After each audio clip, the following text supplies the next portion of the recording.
Halo teman-teman Animanga, gimana kabar kalian semua? Semoga kalian semua baik-baik saja. Di video kali ini, Animanga akan membahas tentang 4 hal menarik yang ada di anime 86 episode pertama. Apa saja hal menariknya? Berikut adalah pembahasan 4 hal menarik versi Animanga. Pertama, di awal anime 86 atau anime 86 disuguhkan perang yang sangat epik antara pasukan robot. Perang tersebut melibatkan dua wilayah, yaitu Kekaisaran Jaden melawan Republik San Magnalia. Robot-robot tersebut berbentuk seperti seekor serangga yang terbuat dari besi, dan bagian depannya terdapat sebuah laras meriam yang sangat panjang. Tujuannya adalah untuk menghujani lawan dengan hujan peluru.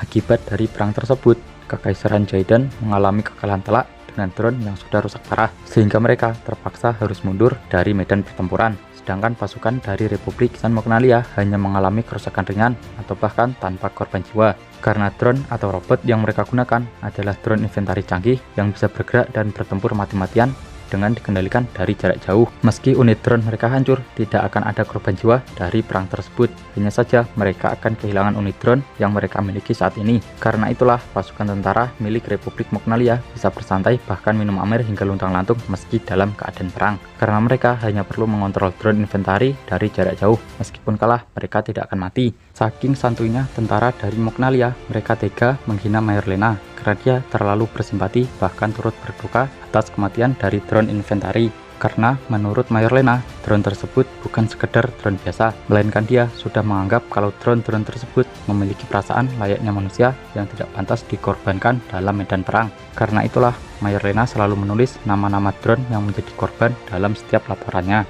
Dia menganggap kalau drone-drone tersebut sudah seperti manusia yang punya akal, pikiran, dan perasaan. Dalam hal ini membuat saya teringat dengan salah satu anime game yang berjudul Sword Art Online Underworld, di mana para AI yang diciptakan sudah setara dengan manusia, di mana mereka dilahirkan dan dibesarkan layaknya seorang manusia, namun di dunia yang berbeda. Yang menjadi perbedaannya adalah di anime Sword Art Online mereka bisa hidup berdampingan dengan manusia, sedangkan di anime 86 mereka dianggap sebagai senjata tempur yang dikendalikan dari jarak jauh.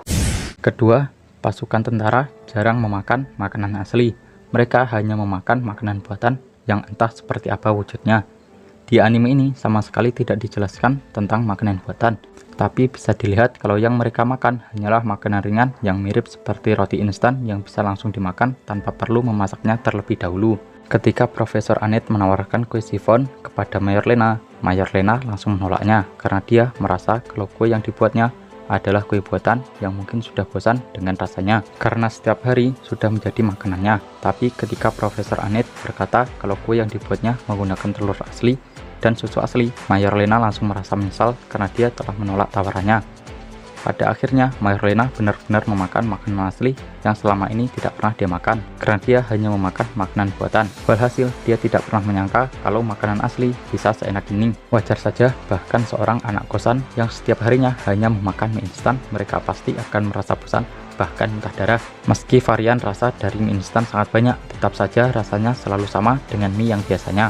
Sekali saja mereka bisa makan sayur kangkung, mereka akan merasa terbebas dari kurungan jeruji mie yang menghantui setiap hari. Meskipun dengan rasa yang sama, makanan asli akan terasa jauh lebih enak dari makanan buatan. Itulah yang dirasakan Mayor Lena ketika dia memakan kue sifon asli untuk pertama kalinya.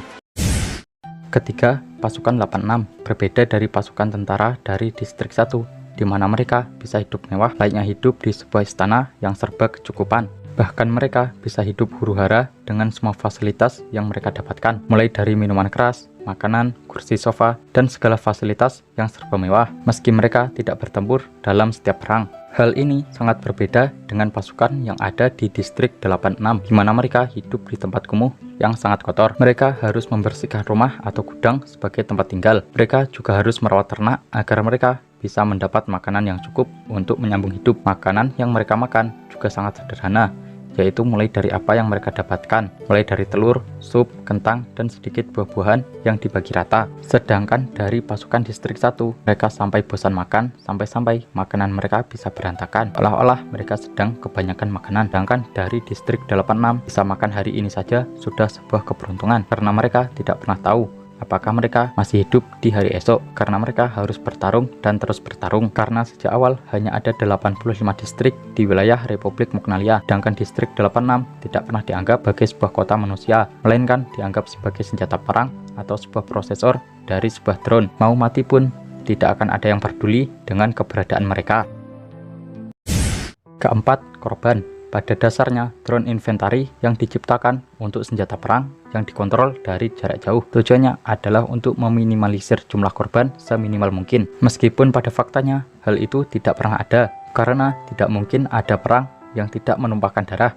Pada kenyataannya, drone inventari tersebut bisa bergerak karena dikendalikan oleh orang yang ada di dalamnya, sedangkan orang yang ada di dalam drone tersebut mendapat perintah dari petugas komando yang mengatur strategi dari jarak jauh. Orang-orang yang mengendalikan drone tersebut berasal dari pasukan distrik 86 yang terasingkan. Dalam setiap pertempuran, selalu ada korban jiwa di antara mereka. Bahkan dalam markas mereka ada sebuah patung manusia yang digambarkan sudah mati dengan sayatan di bagian leher karena ditikam oleh seorang dewi kesatria dari belakang. Patung ini menggambarkan kalau mereka diperintahkan untuk bertarung, mereka harus siap mati dalam setiap pertarungan. Dalam setiap korban jiwa, mereka selalu menggambarnya lengkap dengan kebiasaan buruk dan juga namanya.